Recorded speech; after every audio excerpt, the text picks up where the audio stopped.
Good afternoon बच्चों। Good afternoon sir. चलिए जल्दी से अपने वीडियोस ऑन करिए। आज मैं निकाल दूंगा एक एक करके जो भी वीडियोस बंद करेगा। चलिए सब बच्चे अपने वीडियोस ऑन करिए।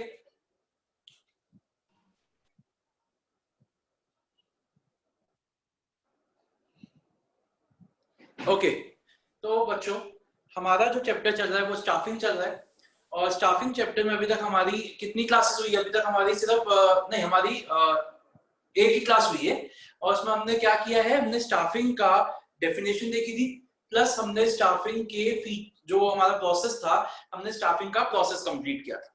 ठीक है, आज मैंने आपको लास्ट क्लास में बताया भी था कि हमारा जो स्टाफिंग के जो प्रोसेस है, जल्दी से प्रोसेस के सारे स्टेप्स बोलते हैं। तो फर्स्ट स्टेप क्या था प्रोसेस का, एक बार जल्दी से बताइए। स्टाफिंग का फर्स्ट स्टेप क्या था? Estimating manpower requirements. Second step क्या था हमारे स्टाफिंग का? सिलेक्शन नहीं, क्या था? Recruitment recruitment was the second step. Third step क्या था? सिलेक्शन। फोर्थ स्टेप क्या था? Placement and orientation placement and orientation. Fifth step क्या था हमारा? Training and development. हाँ जी। Sixth step performance appraisal. Seventh step promotion and career planning. And eight step compensation. तो मैंने आपको लास्ट क्लास में बताया भी था। एक सेकेंड, ये बच्चों जो भी मैं सबके नाम बोल रहा हूँ इनके वीडियोस ऑन नहीं है। दिव्यांश अपने आप कर लो वरना मैं आपको एक वार्निंग दूंगा फिर मैं निकाल दूंगा आप लोगों को क्लास से बाहर। आर्यन, मैं एक बार सबका नाम ले रहा हूँ। दिव्यांश, सजनानी, आर्यन, हृदय, खुशी नहीं, ख्वाहिश, कृष, माने, मानस, मेहुल, मोहक, रिया, सक्षम, सान्या, सहज, श्रेया, तन्मय, तान्या, वंशिता एंड यश। मैं अब आपको एक बार बोल चुका, अगली बार मैं नहीं बोलूंगा, आपको सीधा क्लास से बाहर निकाल दूंगा, फिर मैं आपको एंट्री भी नहीं दूंगा। अपने वीडियोस को ऑन करिए। तो लास्ट क्लास में मैंने आपको ये बताया भी था कि हमारी जो आगे का चैप्टर है वो इनके ही तीन step, second step recruitment, third step selection and fourth step training and development. Fourth नहीं, हाँ मतलब नेक्स्ट होता है, फिफ्थ स्टेप होता है। इन्हीं के ऊपर हमारा आगे का पूरा चैप्टर डिपेंडेंट है। तो आज हम क्या शुरू करने जा रहे हैं? आज हम टॉपिक शुरू करने जा रहे हैं रिक्रूटमेंट। अच्छा बच्चों, एक और बात मेरे को करनी है, दो बातें इनफैक्ट करनी है आप लोगों से। पहली बात तो ये करनी है कि अभी भी बहुत बच्चों के जो टेस्ट हुआ था हमारा ऑर्गेनाइजिंग का, वो टेस्ट नहीं आया है।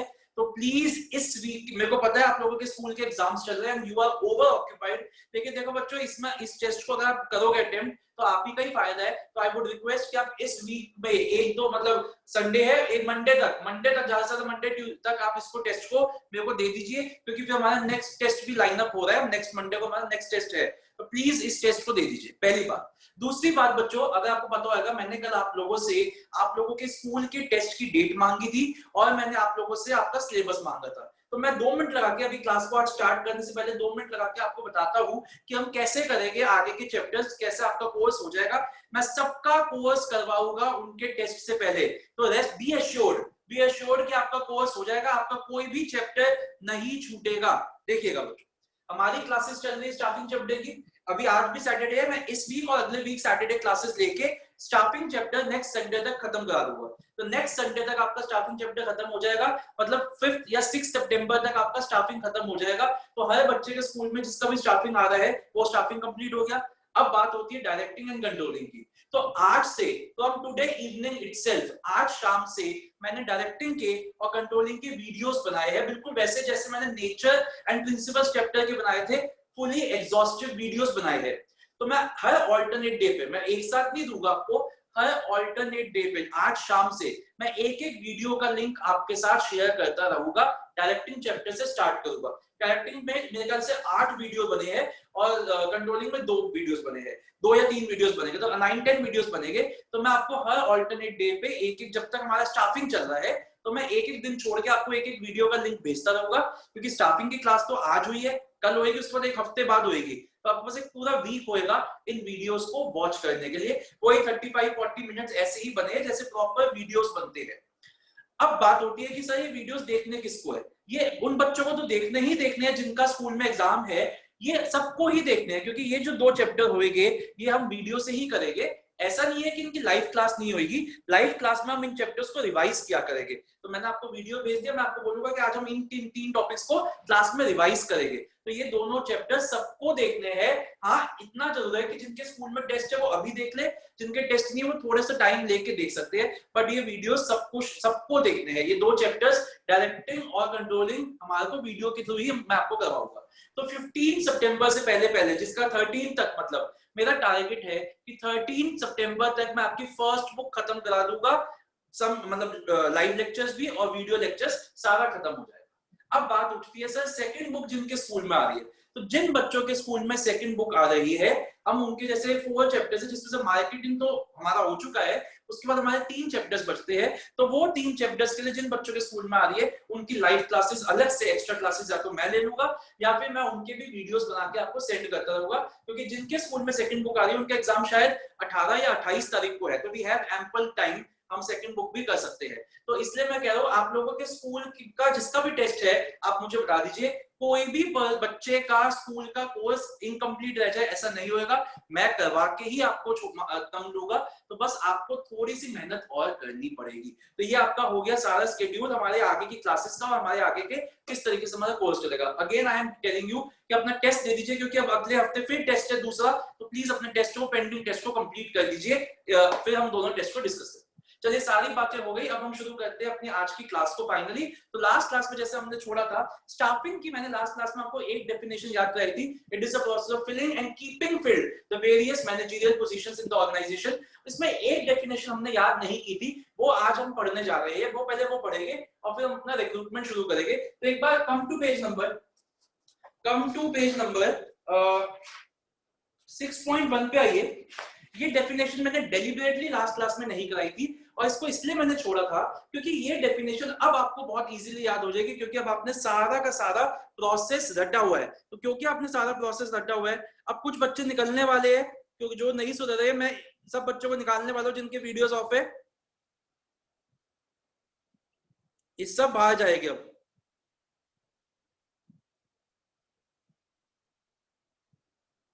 अपने आप कर लीजिए वरना सब बाहर जाएंगे। अनन्या, ये ऑन करिए वीडियो को। ओके, तो जल्दी से आइए इस पे। यहाँ पे हमने जहां पे पढ़ी थी कि it is a process of filling and keeping filled the various managerial positions, यहीं पे आगे बढ़िए। This is achieved by, read करेंगे, first of all identifying the requirement of work followed by recruitment selection. देखिए पूरा का पूरा प्रोसेस लिख दिया है, रिक्रूटमेंट, सिलेक्शन, प्लेसमेंट, प्रमोशन। इसमें उल्टा सीधा लिख दिया, आप इसको अपने सीक्वेंस में लिखिएगा। It is achieved by recruitment, selection, placement, performance appraisal, promotion, and ये etc.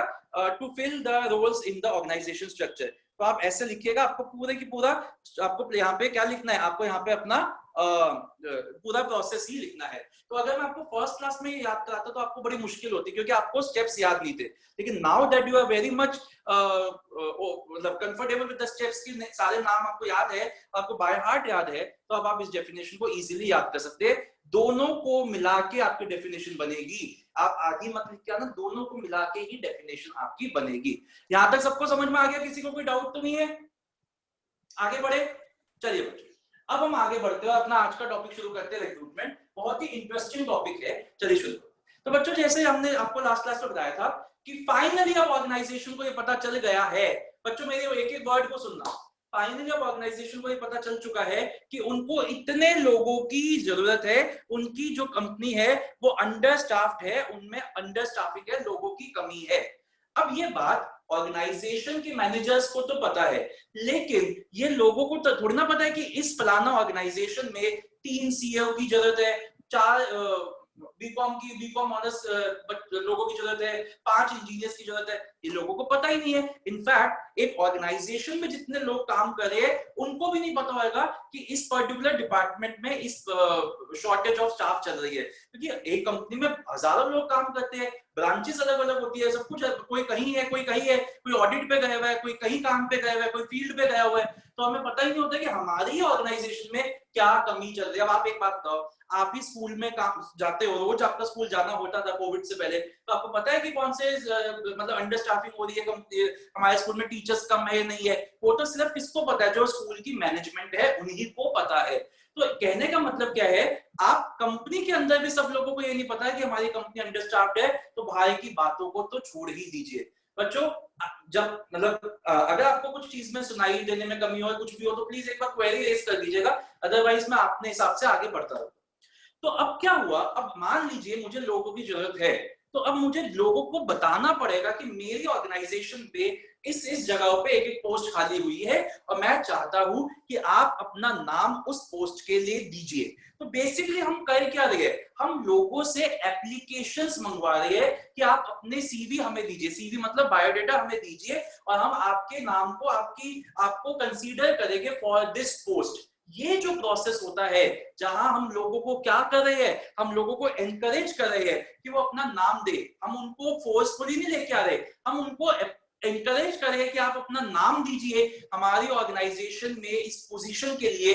This is known as recruitment. तो रिक्रूटमेंट हमने लास्ट क्लास में भी देखा था, छोटा सा, आज भी खत्म नहीं होएगा, नेक्स्ट क्लास में कल जाके रिक्रूटमेंट खत्म होएगा, मतलब 2 दिन लगेंगे पूरे रिक्रूटमेंट पे। तो रिक्रूटमेंट की अगर मैं डेफिनेशन की बात करूं तो रिक्रूटमेंट क्या है, it is the process of stimulating people to apply for the various jobs in the organization. तो recruitment क्या है, it is a process of identifying and stimulating people to apply for the various jobs in the organization. अभी आप please notes में कुछ मत देखिए, यहाँ ध्यान दीजिए बच्चों। अब क्या होता है, जैसे मैंने कहा कि 2 तरीकों से हम अपनी वैकेंसी को भर सकते हैं। मेरा ही एग्जांपल लेते हैं, जैसे पापा ने कहा कि बेटा तू शादी कर ले, तो अब मेरे पास 2 ऑप्शन, या तो मेरी जो चल रही थी बंदी उसी से शादी कर लो, ये तो हो गया इंटरनल रिक्रूटमेंट, कल चल यार ठीक है अब शादी कर लेते, सेटल हो जाते।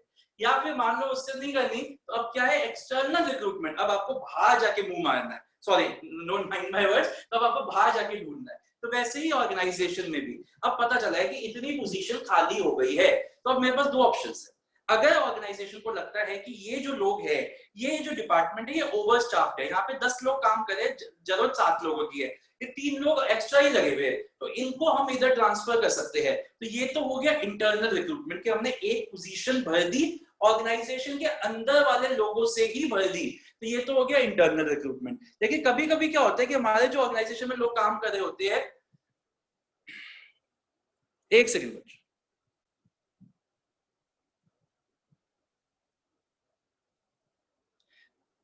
ये निकलने अब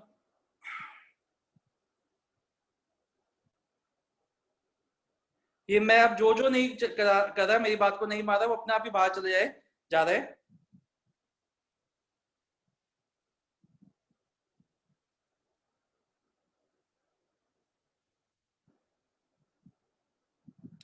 बच्चों 3 बच्चों को मैंने निकाल दिया, अगर आप नहीं निकलना चाहते हो तो अपने वीडियोस को जल्दी से ऑन करिए।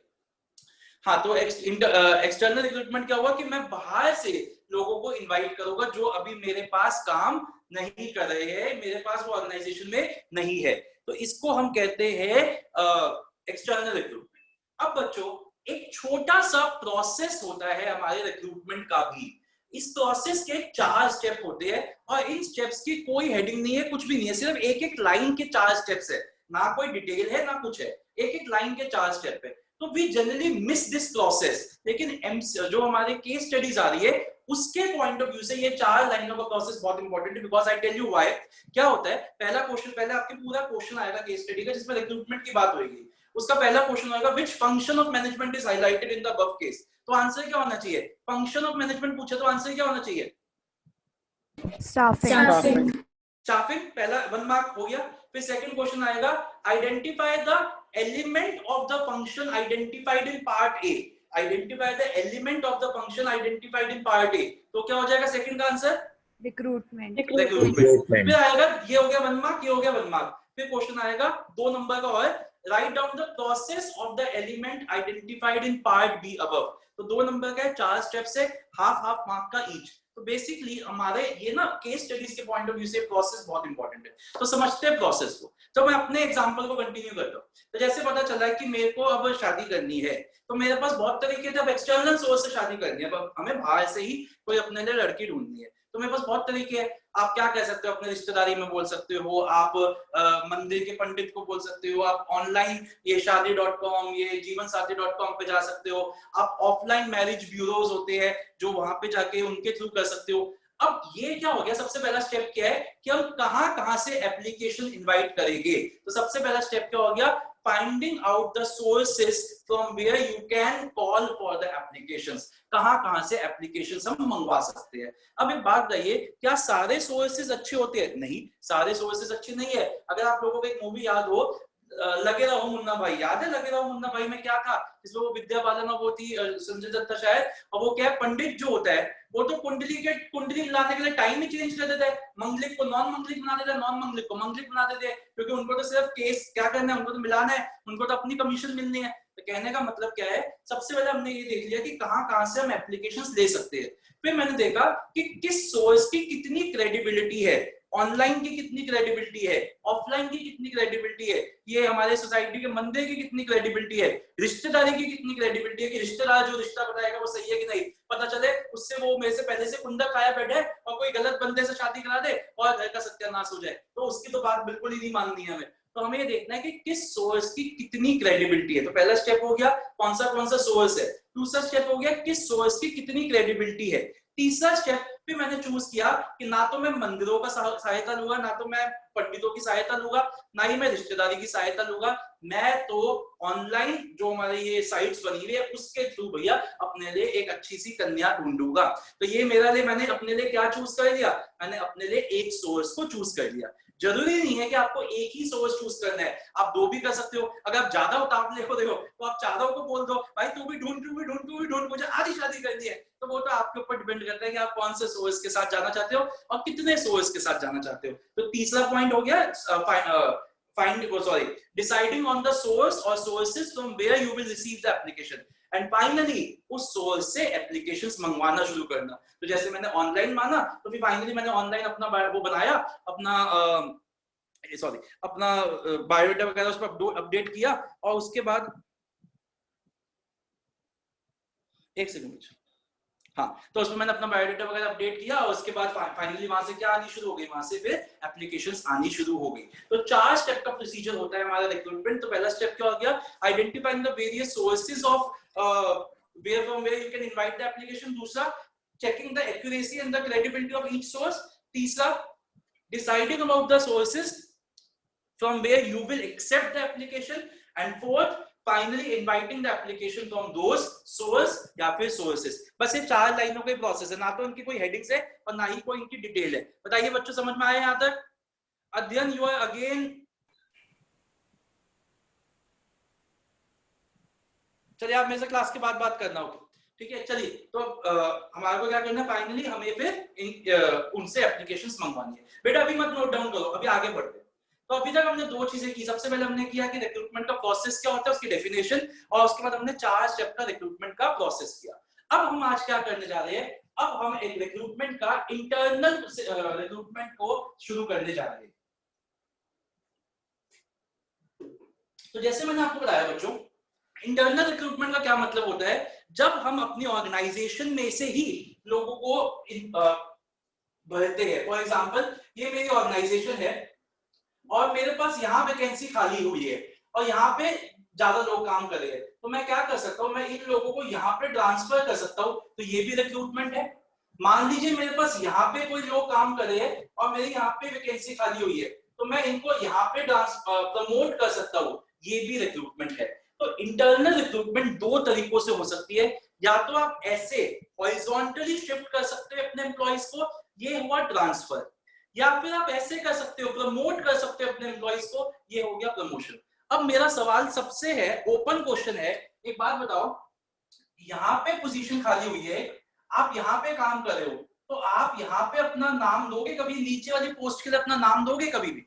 बताइए मेरे को, क्या मैं डिमोशन को भी एक इंटरनल सोर्स ऑफ रिक्रूटमेंट मान सकता हूँ क्या?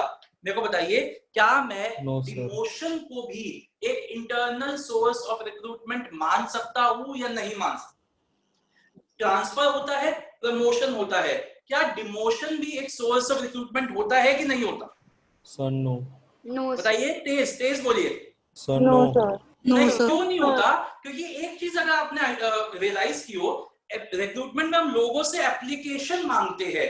तो एक बात बताइए, आप यहाँ पे काम कर रहे हो, आपको लगता है कि आपके ही लेवल का डिपार्टमेंट है, जो आपके लेवल का डिपार्टमेंट है, सेम लेवल का काम होता है, लेकिन आपको वो काम करने में ज्यादा मजा आता है, तो आप अपना नाम ऐसे तो दे दोगे, ट्रांसफर के लिए दे दोगे। आपको पता चलता है कि आपका आपसे ऊपर, आपसे हायर पोजीशन पे एक जगह खाली हुई है, तो आपको लगता है कि आप उस काम के लिए बिल्कुल कैपेबल हो, तो आप अपना नाम ऐसे भी दे दोगे। लेकिन अगर आपको कोई बताए कि आपके ऑर्गेनाइजेशन में काम आपसे नीचे वाली पोस्ट के लिए खाली हुआ है, आप अपना नाम दीजिए, तो आप अपना नाम कभी भी खुद डिमोशन के लिए नहीं दोगे। और यहाँ पे हम क्या बात करते हैं, रिक्रूटमेंट में हम क्या मांगते हैं, एप्लीकेशंस मांगते हैं। तो क्या मैं ये कह सकता हूँ कि जो डिमोशन है that is not a source of internal recruitment. Demotion सिर्फ और सिर्फ एक पनिशमेंट की तरह देखा जाता है। Demotion can never be seen as a source of internal recruitment. ये बात समझ में आई? इतनी बात समझ में आई कि डिमोशन क्यों नहीं है? जब ट्रांसफर है, जब प्रमोशन है, तो डिमोशन इंटरनल रिक्रूटमेंट क्यों नहीं है? क्योंकि रिक्रूटमेंट में इंसान जो कैंडिडेट है वो अपना नाम खुद देता है, अपनी एप्लीकेशन खुद देता है, और कोई भी पर्सन अपनी एप्लीकेशन नीचे वाले काम के लिए नहीं देगा। यहां तक बात समझ में आ गई बच्चों? ओके, अब हमें क्या करना है, अब हमें प्रमोशन एंड ट्रांसफर के ऊपर शॉर्ट नोट्स पढ़ने हैं। बेटा नोट्स बंद कर दो, अभी नोट्स नहीं खोलने, पहले हम इनके शॉर्ट नोट्स के बारे में पढ़ेंगे, फिर हम इतना रीड करेंगे, उसके बाद जो मैंने इतना सब कुछ लिखा है इसको करेंगे। तो बच्चों पहले ट्रांसफर की बात करते हैं। तो मेरी तो यहां देखना, मैं आपसे फिल इन द ब्लैंक्स की तरह पूछूंगा। बेटा ट्रांसफर क्या होता है? क्या मैं कह सकता हूँ transfer means dash movement of an employee? ये कौन सी मूवमेंट हुई? Horizontal. Horizontal. कौन सी हुई? Horizontal. Horizontal. It is an horizontal movement of an employee. पहला पॉइंट। दूसरा पॉइंट, ये इधर देखो भूमिका, इधर देखो, अभी नोट्स में मत देखो। दूसरा point, it means shifting of an employee from one job to another, from one shift to another, from one department to another, या फिर from one branch to another. For example, ऐसे देख लीजिए कि आप अभी दिल्ली में एक पर्टिकुलर ब्रांच में काम करते हो और आपने अपना घर शिफ्ट कर लिया और आप दिल्ली के दूसरी कोने पे चले गए, दिल्ली के बिल्कुल ही ऑपोजिट साइड पे चले गए। अब आपको बड़ी दिक्कत हो रही है वहां से कम्यूट करने के लिए, और आपको पता चला है कि आप ही की कंपनी की एक ब्रांच आपके घर के जो नया घर है उसके साथ में भी खुली हुई है, और वहां पे आपके लिए एक वैकेंसी भी है। तो आप वहां पे क्या ले सकते हो? अपना ट्रांसफर ले सकते हो। तो क्या मैं बोल सकता हूँ एक ब्रांच से दूसरे ब्रांच पे, एक काम से दूसरे काम पे जब हम एक ऑर्गेनाइजेशन में ही शिफ्ट करते हैं तो वो क्या होता है? हमारा ट्रांसफर होता है। जैसे मान लीजिए कि आप एक कॉल सेंटर में काम करते थे तो नाइट शिफ्ट काम चलती थी अब आपकी, तो अभी आप बैचलर थे तो कोई दिक्कत नहीं है, नाइट पे भैया बाहर जाके काम कर लिया। लेकिन अब शादी हो गई है, तो अब शादी हो गई तो अब तो घर पे रुकना पड़ेगा ना, मतलब ऐसे ही थोड़ा सा मतलब घर पे रुकना पड़ता है। तो अब रात को घर पे रुकना पड़ेगा, तो अब आपने अपने एम्प्लॉयर को बोला सर मुझे मॉर्निंग शिफ्ट में शिफ्ट कर दीजिए, तो ये भी क्या हो जाएगा? ट्रांसफर।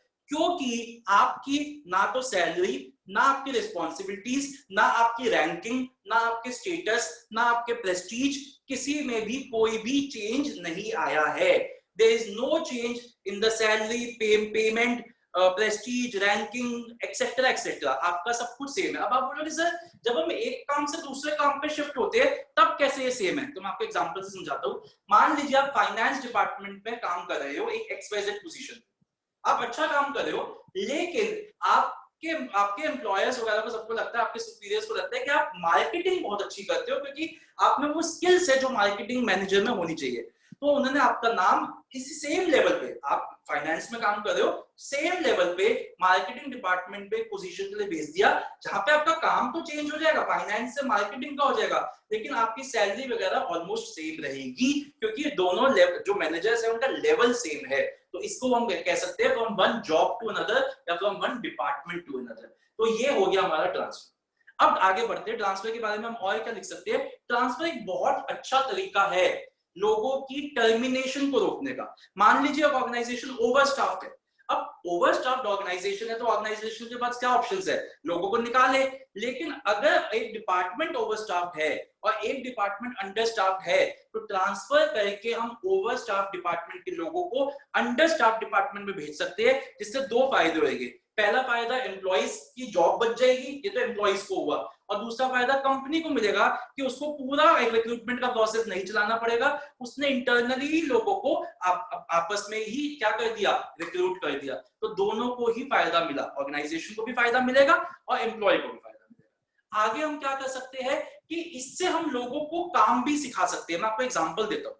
बैंक में क्या होता है, बैंक में ना बहुत से काम होते हैं। अगर आप बैंक जाते हो या गए हो तो आपको पता होगा कि बैंक में आपको पासबुक भरवाने का काम होता है, लॉकर ऑपरेट करने का काम होता है, डीडी चेक, डीडी बनाना, ये पे ऑर्डर बनाना इसका काम होता है, एफडीज बनाना उसका काम होता है, एक्सेट्रा एक्सेट्रा, बहुत से काम होते हैं। तो एम्प्लॉइज को वहां पे सारे काम सिखाए जाते हैं। जैसे आपने ज्वाइन किया कोई बैंक, तो आपको 1 महीना पासबुक को अपडेट करना सिखाएंगे, 1 महीना आपको कुछ और काम सिखाएंगे, 1 महीना कुछ और काम सिखाएंगे, 1 महीना कुछ और काम सिखाएंगे।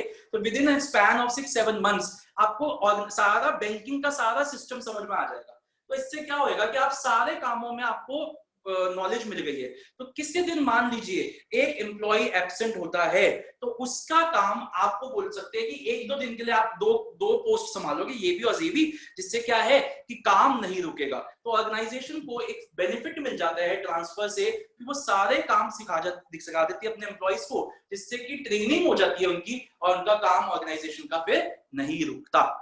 लेकिन हमें ये चीज हमेशा ध्यान में रखनी है कि जिस पर्सन को हम ट्रांसफर कर रहे हैं वो पर्सन उस जॉब के लिए ठीक है जिस जॉब पे हम ट्रांसफर कर रहे हैं। तो जैसे मैंने आपको फाइनेंस से मार्केटिंग में शिफ्ट किया, तो ये ऑर्गेनाइजेशन को इंश्योर करना है कि वो पर्सन मार्केटिंग में जाके काम कर लेगा, आपने गलत डिपार्टमेंट में उसको ट्रांसफर नहीं किया। तो ये ट्रांसफर के बारे में कुछ 5-6 लाइंस होगी जो हम अभी रीड करेंगे और अच्छे से समझ में आ जाएगा। अब बात करते हैं प्रमोशन की। तो प्रमोशन को हम क्या कह सकते हैं, प्रमोशन क्या है बताइए? वर्टिकल शिफ्ट है। इसमें क्या होता है, a person is shifted to a higher position carrying an increase in pay, responsibilities, Prestige, status, ranking.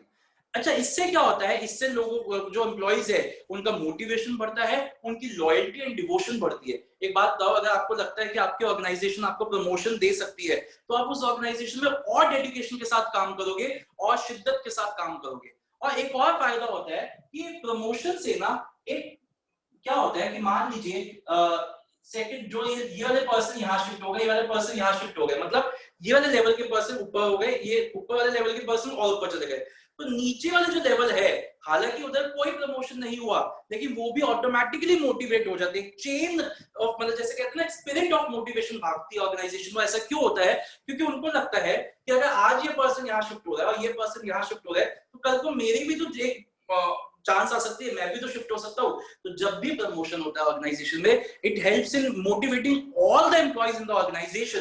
क्योंकि क्या होता है कि एक promotion leads to series of promotion. अगर ये पर्सन यहाँ गया तो यहाँ की भी पोजीशन तो खाली हुई, तो ये पर्सन तो यहाँ से आ सकता है, हो सकता है आज ना आए, 2 महीने बाद, 3 महीने बाद आ जाए। तो एक सीरीज ऑफ प्रमोशन चालू हो जाती है ऑर्गेनाइजेशन में जैसे ही प्रमोशंस होती है। तो it helps in motivating the employees. तो बच्चों एक बात बताइए, अभी तक हमने जो जो पढ़ा, हमने अभी तक रिक्रूटमेंट की डेफिनेशन पढ़ी, हमने उसके बाद अभी तक हमने रिक्रूटमेंट की डेफिनेशन पढ़ी, प्रोसेस पढ़ा, और इंटरनल रिक्रूटमेंट के 2 टाइप्स, प्रमोशन एंड ट्रांसफर पढ़े। यहां तक समझ में आया सबको? कोई डाउट तो नहीं है? तो आइए एक बार इतना हम रीड करेंगे अपने नोट्स में से, और फिर हम चारों के इंटरनल एंड एक्सटर्नल दोनों के एडवांटेज एंड डिसएडवांटेजेस पढ़ेंगे। तो जल्दी से अपने नोट्स पे आइए।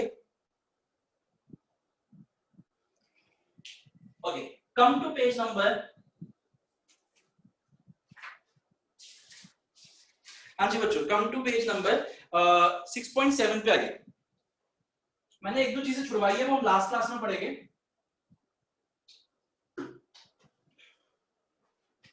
6.7 पे आइए। सबसे पहले रिक्रूटमेंट की डेफिनेशन करेंगे। Recruitment has been defined as the process of searching for prospective employees and stimulating them to apply for the various jobs in the organisation. मैंने बॉक्स में लिखी हुई है, आप उसको अंडरलाइन करिए, सर्चिंग एंड स्टिमुलेटिंग। अब जो उसके बाद मैंने अगेन एक बॉक्स में डाला हुआ है रिक्रूटमेंट का process. Recruitment refers to the process of finding the candidates, the various activities in this process are.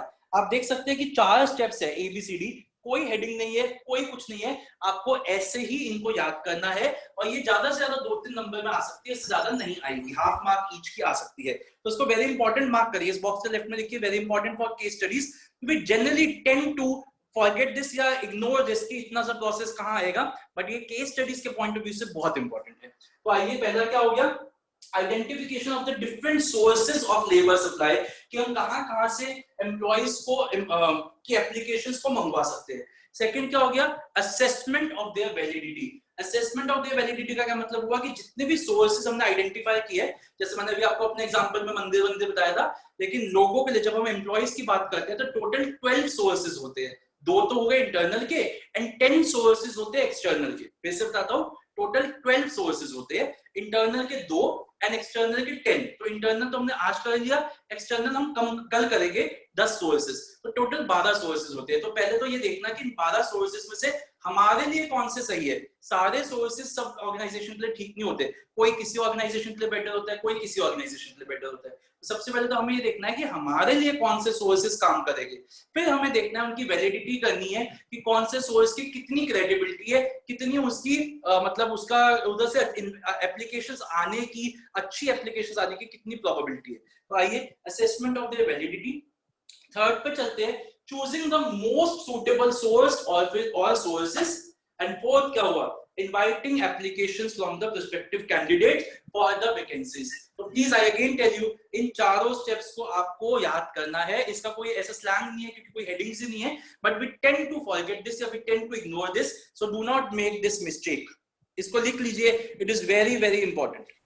Okay बच्चों, आगे चलते हैं। एक बात बताओ, आपके हिसाब से हमने लास्ट क्लास में भी आपको बताया था कि what is the objective of recruitment. तो इस स्टेप का, इस स्टेप का, इस प्रोसेस का ऑब्जेक्टिव क्या होना चाहिए? मैंने आपको लास्ट क्लास में भी बताया था, कोई बता सकता है कि इस प्रोसेस का ऑब्जेक्टिव क्या होना चाहिए?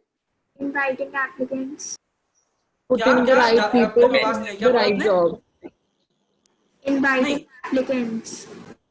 इसका ऑब्जेक्टिव हुआ ज्यादा से ज्यादा एप्लीकेशंस को मंगवाना, जिससे कि हम बेस्ट चॉइस कर सके। तो create a pool of applications. तो आइए बढ़ते हैं, what is the objective of recruitment? Is to attract potential employees with, underline करिए इसको, is to attract potential employees with the necessary qualifications and characteristics in the adequate number for the jobs available. तो जितनी ज्यादा applications आएगी उतनी ही हमारी choice बढ़ जाएगी। मान लीजिए 10 लोग रखने हैं मेरे को और 10 ही एप्लीकेशन आई, तो चॉइस है नहीं, तो रखने ही पड़ेंगे। लेकिन 10 लोग रखने और 100 एप्लीकेशन आई, तो हर पोस्ट के लिए 10 कैंडिडेट में से चूज कर सकता हूं मैं, तो मेरी चॉइस बढ़ जाएगी और मेरी जो प्रोबेबिलिटी है टू गेट द बेस्ट वो बढ़ सकती है। तो इसको अंडरलाइन करिए, ऑब्जेक्टिव को। 1 मार्क का क्वेश्चन है, what is the objective of recruitment? लिख भी लीजिए वहां पे, what is the objective of recruitment, question लिख लीजिए।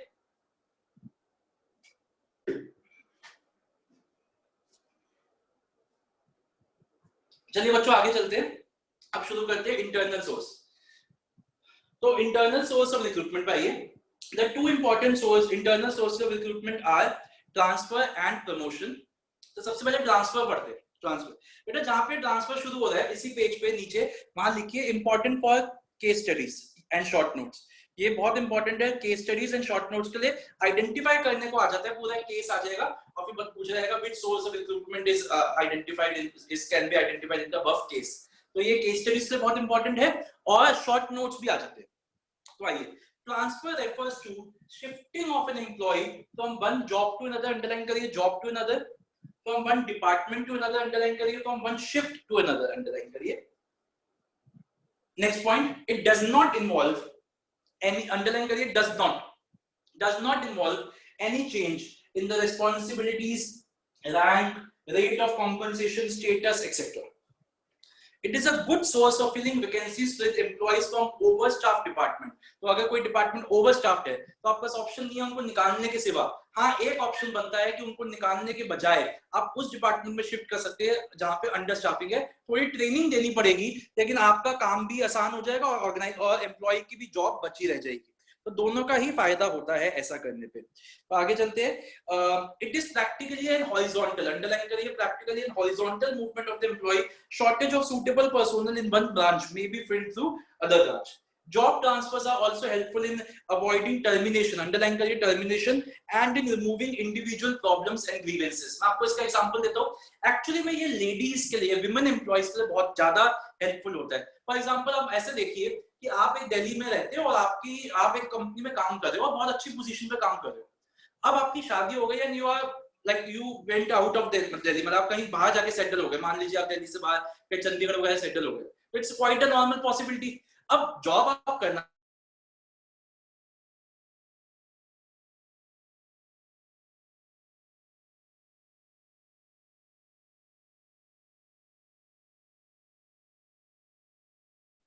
तो अब आप क्या कर सकते हैं, रोज तो दिल्ली से सॉरी चंडीगढ़ से कम्यूट नहीं करोगे ना कि रोज रोज यहाँ होगे, तो हम क्या कर सकते हैं, अगर आपकी कंपनी की चंडीगढ़ में भी कोई ब्रांच है, अगर आपकी कंपनी की चंडीगढ़ में भी कोई ब्रांच है तो आप वहां पे क्या ले सकते हैं, आप वहां पे ट्रांसफर ले सकते हैं और वहां ट्रांसफर लेके आपकी जॉब बच सकती है। तो एक्चुअली में ये विमेन एम्प्लॉइज के लिए बहुत ज्यादा हेल्पफुल चीज है। तो आइए, job transfers are helpful in avoiding termination and removing individual problems and grievances. Okay, आगे चलते हैं बच्चों। Transfers can also be used for training of employees in different jobs. तो अलग अलग काम सिखाने के लिए भी हम ट्रांसफर्स को यूज कर सकते हैं। मैंने आपको बैंक, इधर आप लिख लीजिए फॉर एग्जांपल बैंक्स, यहां लिख लीजिए for example banks.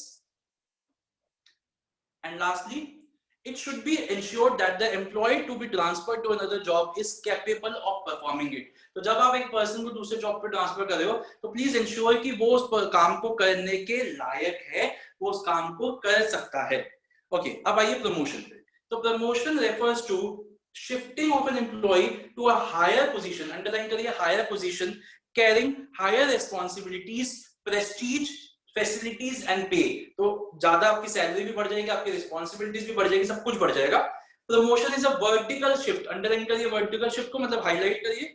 This practice helps to improve the motivation, the loyalty and the satisfaction of the employees। Underline करिए, 1 मार्क का क्वेश्चन आता है, motivation, loyalty and satisfaction underline करिए, क्वेश्चन आ सकते हैं। Which source of recruitment helps in improving the motivation, loyalty, लिख लीजिए question. Which source of improvement helps in improving the, which source of recruitment helps in improving the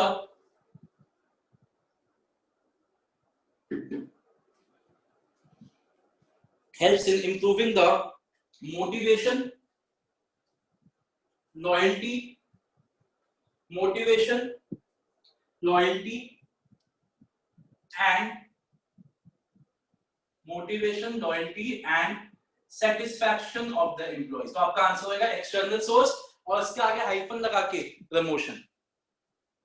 Which source of recruitment helps in improving the motivation, loyalty and satisfaction of the employees? आपका answer होगा internal source और इसके आगे hyphen लगा के promotion. Okay बच्चों, आगे चलते हैं। It has a great psychological impact over the employees because a promotion at a higher level may lead to chain of promotions at lower levels। Okay बच्चों, अब हम क्या करने जा रहे हैं, अब हम एक बहुत ही इंपॉर्टेंट काम करने जा रहे हैं और हम मैरिज एंड डीमैरिज देखने जा रहे हैं, दोनों के, इंटरनल के भी एक्सटर्नल के भी। आज हमारा यही लास्ट टॉपिक रहेगा, दोनों के इंटरनल एंड एक्सटर्नल के मैरिज एंड डीमैरिज देखने हैं। अब आप नोट्स को बिल्कुल बंद कर दीजिए बच्चों, नोट्स को अभी नहीं खोलना। इसके to be very honest with you, एक बार देख लीजिए बस आप नोट्स में, इनकी सिर्फ हेडिंग्स ही है, अंदर की लाइनें ही नहीं है, एक एक लाइन लिखा हुआ है इसी को बढ़ा बढ़ा के, कोई कंटेंट है ही नहीं। अगर हमारी हेडिंग्स हमारे को याद हो गई तो हमारा 90% काम हो गया। तो आइए यहाँ देखिए, मैंने सारे आपके सामने रख दिया एंड आपको बड़ी जान के खुशी होगी, सबकी हेडिंग्स के स्लैंग्स बने हुए हैं, बहुत फनी अभी करेंगे। तो सबसे पहले आते हैं इंटरनल के फायदों पे। तो आप मेरे को बताइए कि अगर आपकी ऑर्गेनाइजेशन, बच्चों एक हेल्दी डिस्कशन चाहता हूं मैं, सब लोग इन्वॉल्व होइएगा। अगर आपको लगता है कि आपकी ऑर्गेनाइजेशन आपको प्रमोशंस देती है, ट्रांसफर्स देती है, एक्सेट्रा एक्सेट्रा, तो आप लोगों का मोराल बूस्ट होएगा काम करने के लिए, आप डिमोटिवेटेड रहोगे? बताइए, से काम करोगे डिमोटिवेटेड रहोगे? मोरल बूस्ट होएगा। तो सबसे पहला मेरिट क्या हो गया कि internal sources of recruitment they act as moral boosters. बच्चों अगर आपको ये बोर्ड क्लियर नहीं दिख रहा, अगर तो बुक ओपन करिए, अदरवाइज बुक ओपन मत करिएगा, यहीं से देखिएगा, प्लीज मेरी बात को मानिएगा। तो सबसे पहला हमारा क्या हो गया कि internal source of recruitment acts as the moral boosters when people have a chance to get promoted, they are to get promoted in the organization, they are motivated to work to the best of their abilities। तो पहला क्या हो गया moral boosters. Second, मैंने आपको अभी समझाया कि जैसे मान लो बैंक है, बैंक में एक एम्प्लॉय को सारे काम आते हैं, ट्रांसफर करके उसको सारे काम सिखा दिए, और आज या कोरोना के टाइम पे बेस्ट एग्जांपल लो, कोरोना के टाइम पे हमें 50% स्टाफ के साथ पूरा बैंक चलाना था या पूरी ऑर्गेनाइजेशन चलानी थी। तो हमने क्या किया, 50% लोगों को बुला रखा है, लेकिन एक एक एम्प्लॉय 2-2 लोगों का काम कर रहा है, काम हो गया। तो ऑर्गेनाइजेशन को क्या मिलता है, they get the benefit of shifting workforce. Benefit, Nandini इधर ध्यान दो, शिफ्टिंग वर्कफोर्स का मतलब क्या हुआ, शिफ्टिंग वर्कफोर्स का मतलब हुआ कि एक ही पर्सन को हम दूसरे जॉब पे शिफ्ट कर सकते हैं, जिससे कि काम रुकेगा नहीं। तो एक पर्सन 2 काम को संभाल सकता है, उसको हम शिफ्टिंग वर्कफोर्स कहते हैं। ओके, एक बार गुरांग वीडियोस ऑन करिए, एक बार लास्ट टाइम बोल रहा हूं, और ये ड्रोन आप भी वीडियो ऑन करिए। चलिए ओके, आगे बढ़ते हैं। तो हमारा सेकंड बेनिफिट क्या हो गया, बेनिफिट ऑफ शिफ्टिंग वर्कफोर्स। अब तीसरे की बात करते हैं, इकोनॉमिकल। ये तो समझ आ ही जाएगा, मेरा एग्जांपल ले लीजिए, अगर मैं शादी इंटरनली कर लेता तो इतना सब ये जो न्यूज़पेपर में एडवर्टाइजमेंट है या साइट पे जाके एडवर्टाइजमेंट है, वो सब नहीं देना पड़ता। ऐसी ऑर्गेनाइजेशन को अगर वो इंटरनली ही लोगों को रख लेती है, तो उनको न्यूज़पेपर में एडवर्टाइजमेंट नहीं देना पड़ेगा, इकोनॉमिकल पड़ेगा। प्लस जो इंसान पहले से ऑर्गेनाइजेशन में काम कर रहा है, उसको इंडक्शन ओरिएंटेशन ट्रेनिंग भी देने की जरूरत नहीं है। याद करो, फोर्थ स्टेप क्या होता है, प्लेसमेंट एंड ओरिएंटेशन। और ओरिएंटेशन में क्या होता है, आपको कंपनी से फैमिलियर करवाते हैं, सब कुछ कराते हैं, तो उनको उस ट्रेनिंग की जरूरत भी नहीं पड़ेगी, क्योंकि वो तो पहले से फैमिलियर है कंपनी से, तो आपकी कॉस्ट वहां पे भी बच जाएगी। तो इकोनॉमिकल। फोर्थ पॉइंट आपका बिल्कुल ही शिफ्टिंग वर्कफोर्स से कनेक्टेड है, कि ये ट्रेनिंग की तरह भी काम करता है। जब हम एक एम्प्लॉय को शिफ्ट कर करके सारा काम सिखा जाते हैं, तो वो उनकी ट्रेनिंग ही तो हो रही है। बैंक के एम्प्लॉय को हमने पहले पासबुक का काम सिखा दिया, फिर चेकबुक का काम सिखा दिया, फिर लॉकर का काम सिखा दिया, एफडी का काम सिखा दिया, फिर पे ऑर्डर बनाना सिखा दिया, फिर आरटीजीएस करना सिखा दिया, सारे काम सिखा दिए। तो उनकी एक तरीके से ट्रेनिंग ही तो हो गई। तो ट्रेनिंग भी आपकी पॉसिबल है। एक बात बताइए, अगर आपको लगता है कि आपका बॉस आपको प्रमोशन दे सकता है, तो उससे लड़ोगे या उससे प्यार से रहोगे? बताओ, जल्दी बताओ।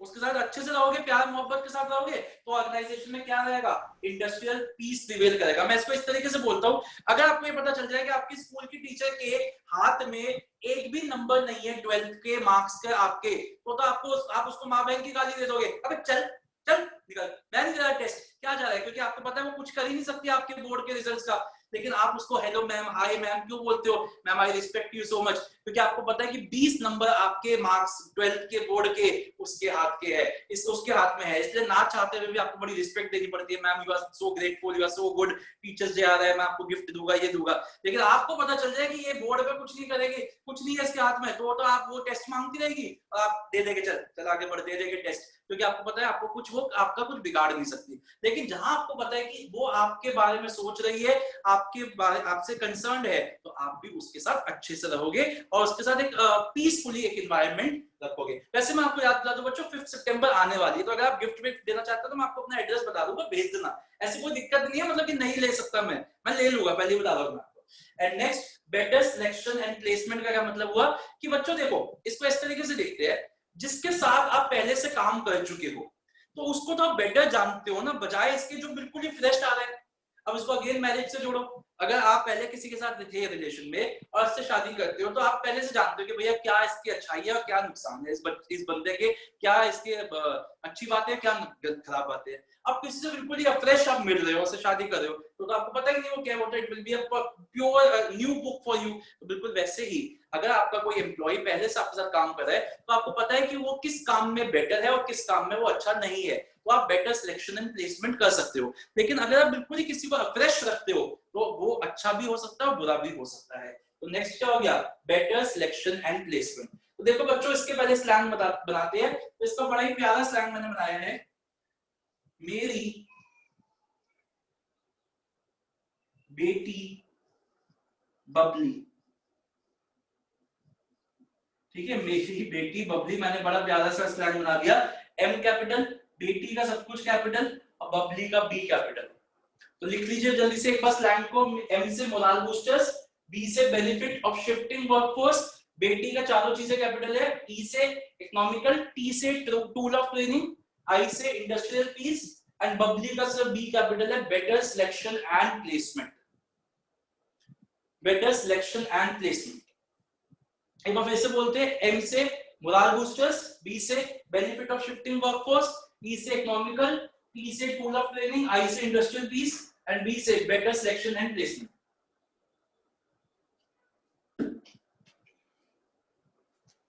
आगे बच्चों समझ में आ रहे हैं? छह की छह हेडिंग समझ भी आ गई। अभी रीड भी करेंगे, पहले बताइए अपनी हेडिंग समझ में आ गई सबकी? ओके बच्चों, हाँ जी हर सर। चीज के ऐसा नहीं है कि इसकी सिर्फ एडवांटेजेस ही है, इसके लिमिटेशंस भी है और डीमेरिट भी है। तो एक एक करके पहले डीमेरिट्स पे ध्यान देते हैं। इंटरनल सोर्स का सबसे पहला डीमेरिट तो ये है कि अगर आप अपने एम्प्लॉय को फ्रीक्वेंटली ट्रांसफर करते रहोगे, एक महीना इधर, एक महीना इधर, एक महीना इधर, एक महीना इधर, बच्चों अगेन इधर ध्यान दीजिए, अगर आप अपने एम्प्लॉयज को फ्रीक्वेंटली ट्रांसफर करते रहोगे तो होएगा क्या, एक कहावत होती है ना इंग्लिश में, jack of all trades master of none.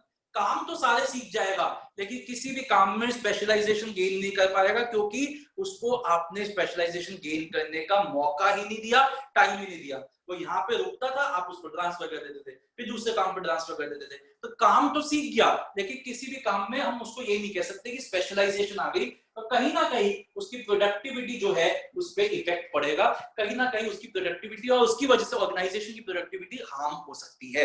Again मैं क्या कह रहा हूँ कि ये लिमिटेशंस है, एक लिस्ट है लिमिटेशंस की। ऐसा नहीं है कि हर ऑर्गेनाइजेशन को फेस करेगी, वो ऑर्गेनाइजेशन जो फ्रीक्वेंट ट्रांसफर्स करती है, फ्रीक्वेंट ट्रांसफर्स वो फेस करेगी। अगर एक ऑर्गेनाइजेशन फ्रीक्वेंट ट्रांसफर्स नहीं करती तो वो फेस नहीं करेगी। तो मैं हमेशा जब भी मैं आपको लिमिटेशंस पढ़ाता हूँ, चाहे वो इसकी हो चाहे वो किसी भी चैप्टर में हो, मैं लिमिटेशन के साथ हमेशा एक चीज नोट मेंशन करता हूँ कि इट इज नॉट मतलब इट इज नॉट सच कि ये लिमिटेशंस हर ऑर्गेनाइजेशन फेस करेगी।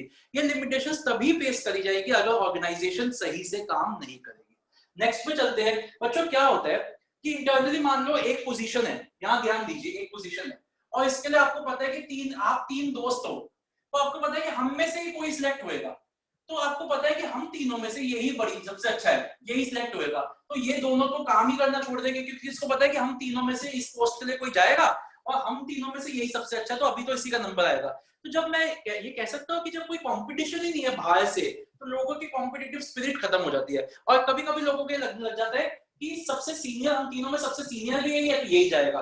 तो किसी किसी ऑर्गेनाइजेशंस पे, मतलब to be honest government organisations पे टाइम बाउंड प्रमोशंस होते हैं। टाइम बाउंड प्रमोशन का क्या मतलब है कि इतने टाइम के बाद आपका प्रमोशन हो जाएगा, या सीनियरिटी की बेसिस पे प्रमोशन होते हैं, मेरिट के बेसिस पे नहीं होते, सीनियरिटी के बेसिस पे प्रमोशन होते हैं कि तीन लोग हैं उनमें से सबसे सीनियर ये है लेकिन काम ये अच्छा करता है, तब भी प्रमोशन इसको मिलेगा। तो जब इंटरनल सोर्सेज में इस तरीके की प्रैक्टिसेस फॉलो की जाती है तो हमारा क्या होता है, कंपटीशन का जो स्पिरिट है वो कहीं ना कहीं खत्म हो जाती है। अगेन मैं क्या कह रहा हूँ, जब ऑर्गेनाइजेशन में इन तरीके की प्रैक्टिस फॉलो की जाती है, ऐसा नहीं है कि हर ऑर्गेनाइजेशन इस तरीके की प्रैक्टिसेस फॉलो करती है। तीसरा क्या हुआ कि एक बात बताओ, जैसे मैं अपनी बात करूं, मान लीजिए मैं हुआ, मेरा एक इंस्टीट्यूट है जिसमें 5-6 टीचर्स हैं, नवीन सर है, मैं हूँ, प्रभात सर है, मनन सर है और भी एक दो टीचर्स है। हम सब बैठते हैं तो हम ज्यादा ना नई पॉलिसीज के बारे में नहीं सोच पाते क्योंकि हम लोग 10 साल से साथ में हैं, हमें लगता है जैसा हम कर रहे हैं वो सही कर रहे हैं, अच्छा कर रहे हैं। अब क्या हुआ, क्योंकि हम हमारे में कोई नया पर्सन ही नहीं आ रहा। अब मान लीजिए हम किसी और एक टीचर को रखते हैं जो साउथ दिल्ली के कोचिंग इंस्टीट्यूट से या स्कूल में पढ़ा के हमारे पास आया। अब जब वो हमारे पास आएगा तो हो सकता है वो कोई नई आइडियाज लेके आए, क्योंकि वो कहीं और काम करके आया तो उसके मन में हो सकता है नए आइडियाज हो, वो देख के आया कि ऐसा भी ये चीज है जो आपके इंस्टीट्यूट में अभी तक नहीं हो रही लेकिन और इंस्टीट्यूट्स में हो रही है और इसको आप अपने इंस्टीट्यूट में भी ला सकते हो, अभी तक आप नहीं लाए। तो कहने का मतलब क्या है कि जब हम इंटरनली ही रह जाते हैं तो कोई नए आइडियाज आने बंद हो जाते हैं। Stoppage of infusion of new blood का मतलब ये नहीं कि खून नया लाना है, यहाँ पे न्यू ब्लड का मतलब न्यू आइडियाज है कि नए आइडियाज आने बंद हो जाते हैं जब हम इंटरनली ही काम करते रहते हैं, इंटरनली ही रिक्रूटमेंट करते रहते हैं। और क्या हुआ, रिस्ट्रिक्टेड चॉइस। इसका भी एग्जांपल मेरे से कनेक्ट कर सकते हो कि अगर इंटरनली ही शादी करनी थी तो कितने ऑप्शन थे, एक दो ही थे, लेकिन जब एक्सटर्नली है तो पूरा ब्रह्मांड है, कहीं से भी कोई भी से भी शादी, किसी से भी आप शादी कर सकते हो। तो रिस्ट्रिक्टेड चॉइस हो जाती है इंटरनल पे। आगे चलते हैं, नेक्स्ट क्या हुआ, एक बात बताइए, क्या कोई न्यू एंटरप्राइज अभी खुली है, क्या वो इंटरनल सोर्सेज लगा सकती है? नहीं लगा सकती, क्योंकि फर्स्ट टाइम तो उसको एक्सटर्नल सोर्सेज करने पड़ेंगे। इनफैक्ट कोई भी ऑर्गेनाइजेशन सिर्फ इंटरनल के ऊपर डिपेंडेंट नहीं हो सकती, क्योंकि अगर ये पर्सन यहाँ गया, ये पर्सन यहाँ गया, ये पर्सन यहाँ गया, तो नीचे वाली पोजीशन भी तो खाली हुई और उसके लिए तो हमें एक्सटर्नल के लिए जाना ही जाना पड़ेगा। तो not suitable for new enterprise, sorry, not suitable for new enterprise या फिर नॉट सूटेबल फॉर एंटरप्राइजेस, मतलब कोई भी ऑर्गेनाइजेशन सिर्फ इसके ऊपर डिपेंडेंट नहीं हो सकती। एंड लास्ट क्या हुआ, एम्प्लॉइज बिकम लेथार्जिक। लेथार्जिक का मतलब क्या होता है, आलसी। एम्प्लॉइज आलसी हो जाते हैं। तो जैसे मैंने आपको बोला कि पब्लिक ऑफिसेज में क्या होता है, टाइम बाउंड प्रमोशंस होते हैं।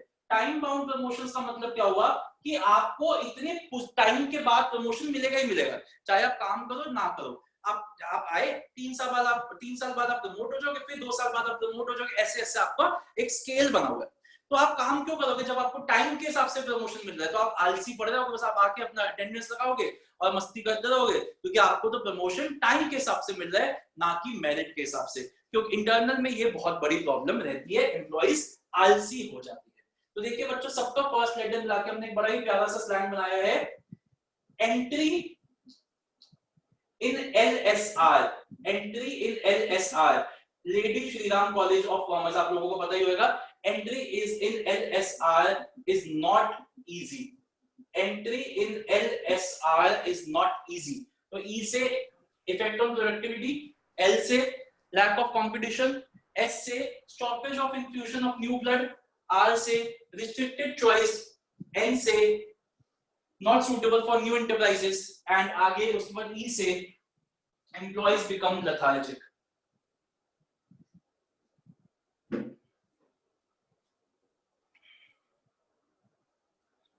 एक बार फिर से बोलता हूं, एंट्री का E कैपिटल इन छोटे में है, LSR का जो बच्चे नए आए हैं वो देख लीजिए, जो चीज कैपिटल में है वो यूज किया, जो शॉर्ट में है वो यूज नहीं, मतलब उसको सिर्फ सेंटेंस कंप्लीट किया है। L से lack of competition, L capital में है। S से stoppage of infusion of new blood, R से रिस्ट्रिक्टेड चॉइस। आगे चलते हैं, उसके बाद N से not suitable for new enterprise, and E से एम्प्लॉइज बिकम लेथार्जिक। चलिए बच्चों, अब चलते हैं एक्सटर्नल पे। तो जब हम बाहर जाके ढूंढने लग जाते हैं एम्प्लॉइज को, तो वो हो जाता है एक्सटर्नल। तो एक्सटर्नल के एडवांटेजेस देखते हैं। सबसे पहले एडवांटेज क्या है कि आपको क्वालिफाइड पर्सनल मिल सकता है। मैं आपको इस तरीके से समझाता हूं, इधर देखिए बच्चों, सब बच्चे यहाँ ध्यान दीजिए, सब बच्चों यहाँ ध्यान दीजिए। मान लीजिए हमारा स्कूल है और स्कूल में प्रिंसिपल साहब रिटायर हो रहे हैं और मैं प्रिंसिपल साहब की पोजीशन इंटरनली भरना चाहता हूं, तो मुझको बताइए कि मेरे पास क्या ऑप्शन है, मैं किसको भेज सकता हूं प्रिंसिपल की पोजीशन पे इंटरनली? बताइए। वाइस प्रिंसिपल मैम या सर, वही ऑप्शन है। तो मेरे पास सिर्फ एक चॉइस है कि मैं वाइस प्रिंसिपल मैम या सर को प्रिंसिपल की पोस्ट पे प्रमोट कर दूं। और ये भी सच है कि वो पहली बार प्रिंसिपल की पोस्ट पे आएगी, क्योंकि अभी तक तो उन्होंने किसी भी स्कूल में प्रिंसिपल की तरह काम ही नहीं किया, क्योंकि वो हमारे स्कूल में वाइस प्रिंसिपल लगी हुई है। तो उनका कह लीजिए एक्सपीरियंस है वो बिल्कुल नया होएगा। लेकिन अगर मैं एक्सटर्नल सोर्स के लिए जाता हूं, तो मैं न्यूज़पेपर में एडवर्टाइजमेंट दे सकता हूं that ABC public school is looking for a principal, only those people apply who have already served as a principal in some school or college। तो इससे जो मेरे पास लोग आएंगे, they will be more qualified to be a principal, क्योंकि वो principal position पे पहले सर्विस कर चुके हैं। तो सबसे पहला फायदा क्या हुआ कि हमारे को क्वालिफाइड लोग मिलने के चांसेस बढ़ जाते हैं। सेकंड, इससे हमारा हो गया कि हमारे पास जब नए लोगों, जब बाहर से कंपटीशन आता है, जब बाहर से हम ढूंढते हैं, तो नया टैलेंट आ सकता है ऑर्गेनाइजेशन में, नए आइडियाज आ सकते हैं, फ्रेश टैलेंट, हमारी चॉइस बढ़ जाती है, क्योंकि now you are not restricted to only 1 2 3 4 5 people from the organisation, you have the entire world. आपके पास पूरी दुनिया है, आप कहीं से भी लोगों को बुला सकते हो अपनी ऑर्गेनाइजेशन के लिए, wider choice. And lastly, competition भी बढ़ जाता है, क्योंकि जब वो देखेंगे लोग आएंगे इंटरव्यू वगैरह देने के लिए, वो देखेंगे एक पोजीशन के लिए 100 लोग बैठे हैं, तो ऑटोमेटिकली उनका कंपटीशन क्या हो जाएगा? बढ़ जाएगा। तो कंपटीशन भी बढ़ जाता है। तो इसका स्लैंग है, जैसे आजकल तो ये बहुत कुछ हो रहा है, बहुत ज्यादा हो रहा है, कुरैशी फ्लर्टिंग विद चंपा, चंपू लिख लो, कुरैशी फ्लर्टिंग विद चंपा। तो Q से क्या हो गया? क्वालिफाइड पर्सोनल, F से फ्रेश टैलेंट, W से वाइडर चॉइस, एंड C से कॉम्पिटिटिव स्पिरिट। एक बार फिर से देखते हैं, Q से क्वालिफाइड पर्सोनल, F से फ्रेश टैलेंट। ये बच्चों लाइट्स ऑन करिए, बिल्कुल अंधेरे में मत बैठो। कहा थे कहां खोपचे में जाके बैठ गए हो? ओके, आगे चलते हैं। हाँ जी, उसके बाद W से, हाँ जी, वाइडर चॉइस, एंड C से कॉम्पिटिटिव स्पिरिट। बस 5 से 7 10 मतलब 10 मिनट्स लगेगा रीड करना होगा, क्योंकि आज थोड़ा सा 5-10 मिनट और लगेगी, फिर खत्म हो जाएगा हमारा काफी अच्छा टॉपिक, खत्म हो जाएगा। चलिए अब आइए डी मैनेज पे। तो एक्सटर्नल सोर्सेस के डी मैनेज का समय ये रीड करना है। इसके बाद हाँ जी बोलिए सर, इसका स्लैंग रिपीट कर दो एक बार। इसका है कुरैशी। कुछ भी लिख सकते हैं, क्यू से कोई भी नाम लिख लीजिए आप, मैंने कुरैशी लिख दिया, Qureshi, flirting, F capital, Q capital, with W capital, Champa, C capital. अब आइए डीमेरिट पे। तो सबसे पहला डीमेरिट क्या है एक्सटर्नल का, ये लेंदी प्रोसेस है। लेंदी क्यों है? क्योंकि आपको न्यूज़पेपर में एडवर्टाइजमेंट देना पड़ सकता है, फिर एप्लीकेशंस आएगी, फिर उनको स्कैनिंग होएगी, इंटरव्यू होएगा, ये होएगा, वो होएगा, बहुत लंबा प्रोसेस बन जाता है। इंटरनली में कंसिडरेबली टाइम कम लगता है, क्योंकि आपका वो एम्प्लॉय पहले से आपके पास है, तो आपको ढूंढना नहीं पड़ेगा बाहर, तो लेंदी प्रोसेस है। दूसरा कॉस्टली भी है, क्योंकि वही एडवर्टाइजमेंट देना कोई आसान काम तो है नहीं, आप इंग्लिश में भी पढ़ रहे हो, सिचुएशंस वेकेंट का जो एडवर्टाइजमेंट है वो कोई सस्ते तो बनते नहीं है, बहुत महंगे महंगे एडवर्टाइजमेंट्स होते हैं, तो आपको वो कॉस्ट जो है वो इंकर करनी पड़ेगी अगर आप एक्सटर्नल सोर्सेज के लिए जा रहे हो। तीसरा मेरे को समझाना बड़ा अच्छा लगता है बच्चों। क्या हुआ, मान लीजिए एक एम्प्लॉय है और उसको ना प्रमोशन, मतलब वो बहुत अच्छा एम्प्लॉय है, बेटा यहाँ देखना, बड़े अच्छे से समझाऊंगा मैं। एक एम्प्लॉय है, आज कंपनी के प्रमोशंस वो होने वाली है, मतलब कंपनी का एक प्रेसिडेंट या वाइस प्रेसिडेंट की पोस्ट आज डिसाइड होने वाली है। तो एक एम्प्लॉय बड़ा मेहनत कर रहा था और सब लोगों को लग रहा था कि यही प्रमोट होगा। तो एक पार्टी जो है, आज कंपनी का एनुअल फंक्शन है, वहां पे सब दोस्त उसके, और आज तो यार तू कंपनी का वाइस प्रेसिडेंट बनने वाला है, शाम को कबाब शराब ये सब चलेगा, उसको पहले ही चढ़ाए जा रहे हैं। वो बंदा भी बड़ा three piece suit boot tie वाई लगा के आया और कह रहा हाँ यार वो बनना तो मुझको ही चाहिए, लेकिन यार चलो वेट करो, ऐसे नहीं कि मतलब अभी लास्ट मोमेंट तक कुछ भी हो सकता है। तो वो लेकिन उसको पता है मैं ही बनूंगा। अब क्या हुआ, कंपनी का जो आज एग्जिस्टिंग प्रेसिडेंट है वो आए, और उसके बाद ऐसे एक बंदा आ गया, उसके बाद किसी को पता ही नहीं था वो कौन था। तो पहले तो उस प्रेसिडेंट ने बड़ी भावुक सी स्पीच दी, मेरे को 20 साल हो गए इस कंपनी को सर्व करते हुए, I feel yo yo yo yo yo and now the time has arrived and I'm now going to tell you the name of our new president. Meet, it's an honor for me to tell who is this new president. और जैसे नाम लिया, वो जो बंदा नीचे employees में बैठा हुआ है वो आधा खड़ा हो चुका है सीट से, क्योंकि उसको लग रहा है उसका नाम आने वाला है। देखिए उसी वक्त क्या हुआ, मीट योर न्यू प्रेसिडेंट, वो जो 30 बाहर से एक बंदे को लेके आए थे उसका नाम दे दिया। अब एक बात बताओ, वो जो बंदा नीचे बैठा हुआ है, जो आधा खड़ा हो चुका है सीट से, उसके दिल पे क्या बीतेगी, यार ये क्या हो गया, मैं इस पोस्ट के लिए था क्वालिफाइड और ये क्या हो गया। उसके दोस्त साथ में बैठ के खिल्ली उड़ा रहे हैं उसकी, कोई नहीं यार चलता है, इट्स ओके, वो उसकी और चाबी भरे जा रहे हैं उसमें। तो बेसिकली हुआ क्या, उसका दिल टूट गया और उसके जैसे कहते हैं ना छाती पे सांप लौट गए, ये हो क्या गया। अगर आप लोगों ने मूवी देखी हो, वो ओम शांति ओम थी ना, वो शाहरुख खान वाली, उसमें भी सेम सीन था कि वो अवार्ड फंक्शन आने वाला था और अक्षय कुमार खड़ा होने लग जाता है और वैसे कभी नाम किसी और का आ जाता है, कभी वो उसको अपने साथ बैठी हुई अपनी गर्लफ्रेंड को पीट देता है। आपने देखी हो मूवी, तो बताइए मेरे को, क्या मैं कह सकता हूँ, डिससैटिस्फैक्शन हो जाएगा एग्जिस्टिंग स्टाफ में, जब उनको लगेगा कि उनकी जो पोजीशन थी, वो उनका जो हक था, वो हक किसी और को दे दिया गया है, तो डिससैटिस्फैक्शन हो जाता है। तो इसका स्लैंग बड़ा ही सिंपल है, LCD, तीनों चीजें कैपिटल में, L से लेंथी प्रोसेस, C से कॉस्टली प्रोसेस एंड D से dissatisfaction amongst the existing staff. तो बच्चों जल्दी से आइए, 5 मिनट्स लगाते हैं और इसको रीड करते हैं अपने नोट्स में से। एक बार स्लैंग्स फिर से बता दूंगा, जल्दी से करते हैं लास्ट टॉपिक। कोई अभी क्लास लीव नहीं करेगा?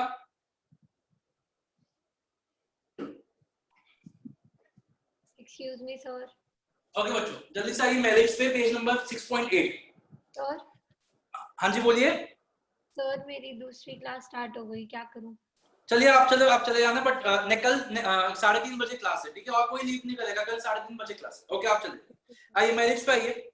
स्लैंग लिख लिया अगर आपने तो ठीक है, नहीं लिखा तो फिर से बताता हूँ। मेरी बेटी बबली, जल्दी से लिखते हैं, पढ़ते हैं। Moral boosters, internal recruitment helps to improve the motivation and morale of the employees, they are happy because, please leave मत करिए क्योंकि एक आध 1 मार्कर्स हो सकते हैं, मैं मार्क करा दूंगा। एक और टॉपिक मैं कराऊंगा अभी, इन दोनों के डिफरेंसेस, तो 5 मिनट्स लगेंगे, please do not leave the class. They are happy because they get the opportunity of being promoted to higher positions. Next पे चलिए economical, no time and money has to be spent on advertising the vacancies or conducting tests or interviews. Also people recruited from within the organization do not need induction training. बच्चों induction का मतलब वही है, आप लिख लीजिए, induction का मतलब होता है ओरिएंटेशन ट्रेनिंग। तो मैंने आपको कहा था ना, ओरिएंटेशन जो होती है, जब न्यू एम्प्लॉइज आते हैं तो उनको ओरिएंटेशन कराई जाती है, तो उसकी भी जरूरत नहीं पड़ेगी क्योंकि तो पहले से जो हमारे साथ लगे हुए। Thus, filling of jobs is internally is cheaper as compared to getting candidates from outside. Better selection क्यों होगा? Internal recruitment also simplifies the process of selection. The candidates who are already working in the enterprise can be evaluated more accurately. Fourth, a tool of training. Transfer और job rotation, job rotation वही transfer को job rotation कहते हैं, एक job से दूसरे job पे, is a tool of training the employees to prepare them for higher jobs. Benefit of shifting workforce, transfer has the benefit of shifting workforce from the surplus department to those where there is shortage of staff. And industrial peace prevails in the enterprise because of promotional avenues. Avenues का मतलब होता है promotional options, opportunities. Limitations का ये slang आपने लिख लिया होगा. Entry in LSR is not easy. आइए, stopping of infusion of new blood when vacancies are filled through internal promotion. The scope for induction का मतलब होता है introduction. The scope for introduction of fresh talent is reduced. तो induction का मतलब होता है introduction. आगे चलते हैं.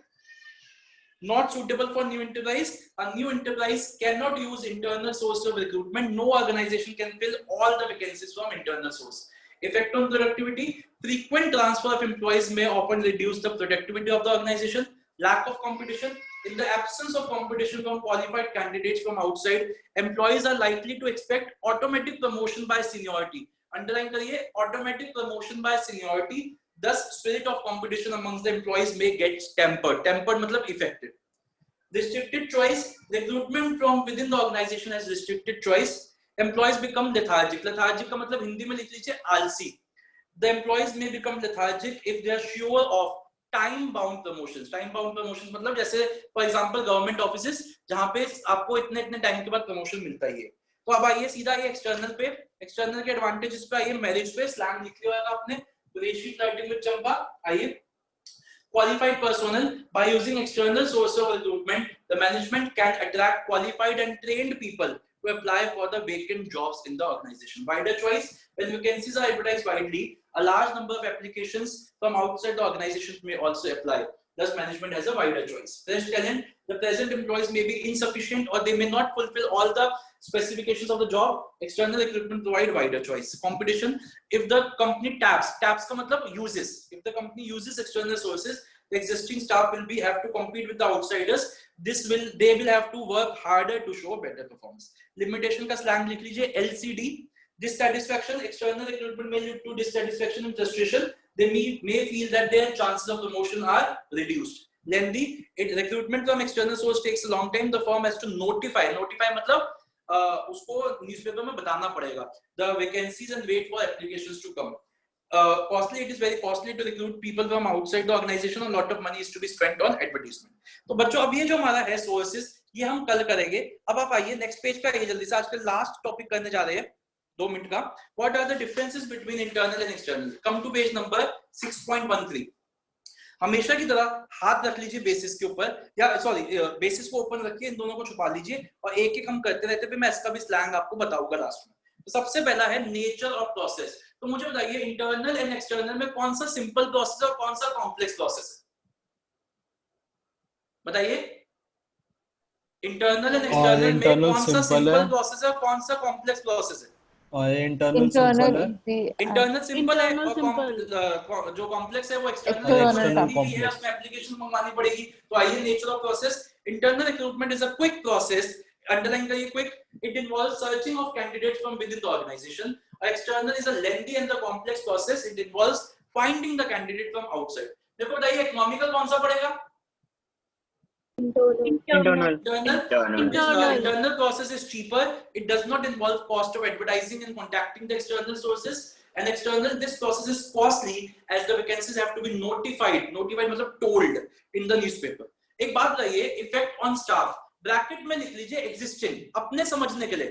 Effect on staff के ब्रैकेट में अपने समझने के लिए लिख लीजिए existing. तो एक बात बताइए, इनकी इंटरनल में existing staff मोटिवेट होएगा या डीमोटिवेट होएगा? मोटिवेट. एक्सटर्नल में वो डिमोटिवेट हो जाएगा, उसको लगेगा कि उसके चांसेस किसी और के पास चले गए. The existing staff is motivated to improve their performance. The existing staff feels dissatisfied if the external sources are used. बेटा सिर्फ अपने लिए लिखना है, वहां मत लिख के आना. क्वालिटी ऑफ रिक्रूटमेंट बताइए किसकी ज्यादा अच्छी होगी? एक्सटर्नल, क्योंकि उस पर चॉइस बढ़ जाती है, फ्रेश टैलेंट आ जाते हैं. तो इंटरनल की क्या है? Choice of candidate is limited. The scope of fresh talent is diminished. Diminished मतलब reduced. And external with the business can hope for talented candidates from outside. This means infusion of new blood. और time बताइए किसमें ज्यादा लगेगा किसमें कम? External में. External में ज्यादा टाइम लगेगा। देख लीजिए वहां पे it takes less time and it takes more time. तो बच्चों हम इसका स्लैंग लिखते हैं, आज की क्लास को यहीं पे स्टॉप करेंगे। देखिए इसका स्लैंग बड़ा ही प्यारा बनाया है, ये मैंने नहीं बनाया, किसी स्टूडेंट ने मेरा नाम लेके बनाया है। क्वालिफाइड राहुल, पहला क्वालिफाइड राहुल